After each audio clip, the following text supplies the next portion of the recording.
I usually begin my Shabbat message wishing you a Shabbat Shalom, a Shabbat filled with peace.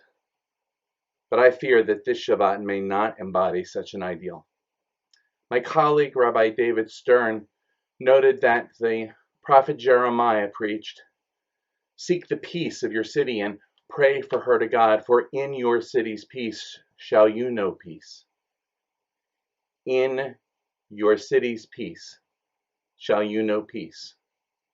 Until our cities know peace, none of us can truly know peace. This has been a time when our prayers and our protests have not yet brought the peace we desire. Elie Wiesel wrote, "To be indifferent to suffering is what makes the human being indifferent."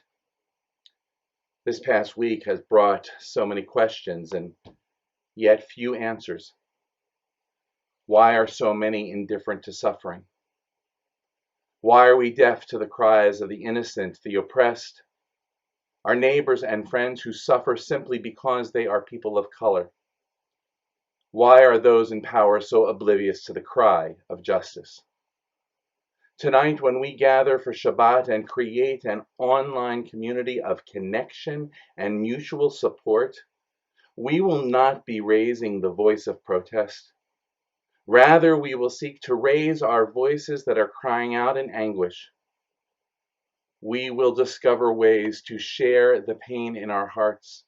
We will listen to those voices that challenge our identities, our values, and our own actions, and ask the hard question, how might I be responsible for allowing racism to destroy any sense of justice in our world?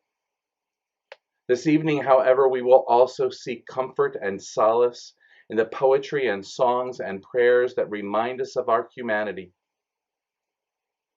The experience we have planned for this evening will affirm an essential truth at the core of Judaism, that we are all created in God's image. Every human being of every color and gender and of every faith or belief, all of humanity is B'Tselem Elohim. Each one of us is a reflection of the divine, deserving by all that is right and just to be treated equally. Tonight, our human bonds will strengthen us to start to take action to repair the tear in the web of life that is the systemic racism of our society.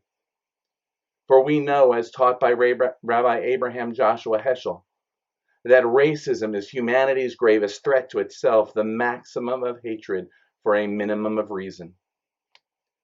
Tonight, I urge each of you, do not sit home alone, socially distanced and separated from those with whom you need to connect.